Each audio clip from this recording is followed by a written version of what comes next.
President Trump has been pretty quiet this past week, mostly because he's lost his ability to use social media, a decision that sparked plenty of controversy, as Lee Cowan explains.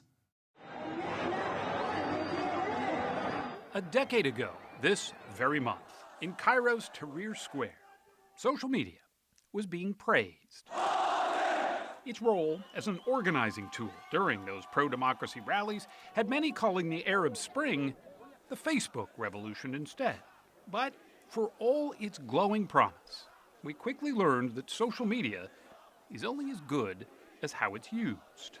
The major difference between now and then is more than ever before, our experiences on social media are determined by hidden decisions made by the social media companies themselves. That's what's changed. That's what's changed. Ramesh Srinivasan was in Cairo back then, researching how Twitter and Facebook were giving voice to the voiceless. It used to be something more of an open pipe. He's now an author and professor at UCLA's Department of Information Studies. What we are seeing when we go online is likely to be that which is most sensational or inflammatory. They're predicting whatever is most likely to grab people's attention. Keeping us engaged on social media is how big tech makes money. And the past 4 years have proven that lies and conspiracy theories are unfortunately more engaging than the truth. And the danger in that is what? The danger is it's going to present us with an extremely distorted view of reality. The fringe becomes the new normal. You're fired. That is a study in the Trump presidency. His reality TV roots taught him controversy gets ratings, and he used his social media feeds in much the same way.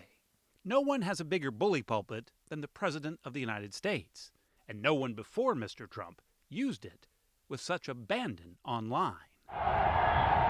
The attack on the Capitol changed all that.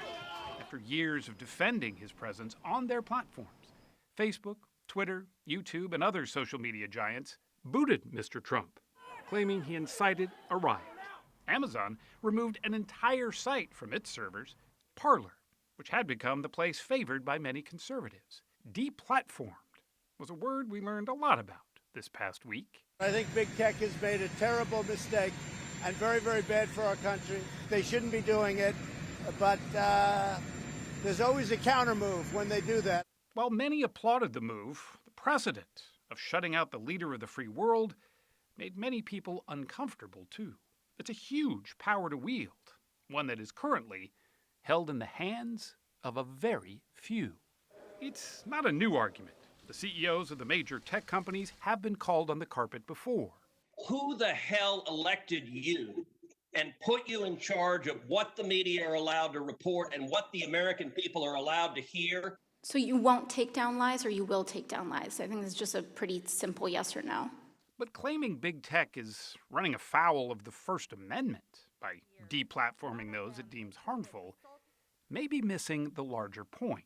Is kicking someone off any of these social media platforms an infringement of their free speech rights? No, it isn't. They're not subject to the First Amendment. They are not the government. Daphne Keller directs the program on platform regulation at Stanford's Cyber Policy Center. When it comes to digital speech and the First Amendment, she says, it gets messy pretty fast.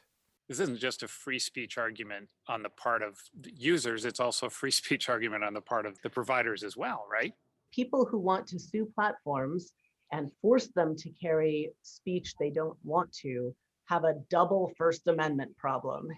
First of all, those people don't have a First Amendment claim against the platforms. And second of all, the platforms do have a First Amendment argument against being forced to carry speech they disagree with. But what if the argument over regulation was reframed, less about speech, and more about changing how big tech exposes us to that speech? This idea that it's just this free flow of information is false. It's a curated flow of information. Yael Eisenstadt used to work for Facebook as one of the heads of election integrity, where she saw firsthand just what these companies do with all that content. It's a business model that is predicated on gathering as much of our human behavioral data as possible to create these little boxes of who we are, to then target us with ads. That's all fine if we're shopping for sneakers, she says, but those same algorithms apply to our politics too. We'll willingly follow ideas that pop up right down the rabbit hole, and those who want their messages to spread know the more controversial, the better.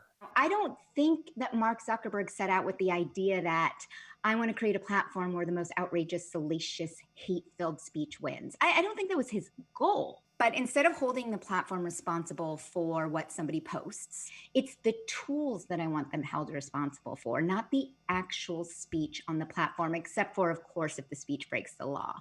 But it sounds like what you're saying, though, is that'd be changing the business model, pretty much. 100%. Big tech has promised more transparency and better enforcement of their own rules when it comes to spreading dis and misinformation. Facebook removed more hate speech this year than ever before. Twitter the same. Even TikTok is being more proactive. But that will likely not be enough going forward. But can we trust them to do this kind of regulation on their own, though? No, we should not be trusting Twitter or any private company to magically serve the public interest. I think, if anything, the last 4 years have taught us that we can't do that. A year before the end of his second term, Bill Clinton talked about the challenges of regulating the internet. That's sort of like trying to nail Jell-O to the wall. That was over 2 decades ago. Times change, but the value of good stewardship doesn't. This discussion is about how we want to live, how we want to be as a country and as a people. It's a discussion about our humanity at the end of the day. I do believe that you can force people to tie their actions to beliefs that might be a little more virtuous than their mere bottom lines.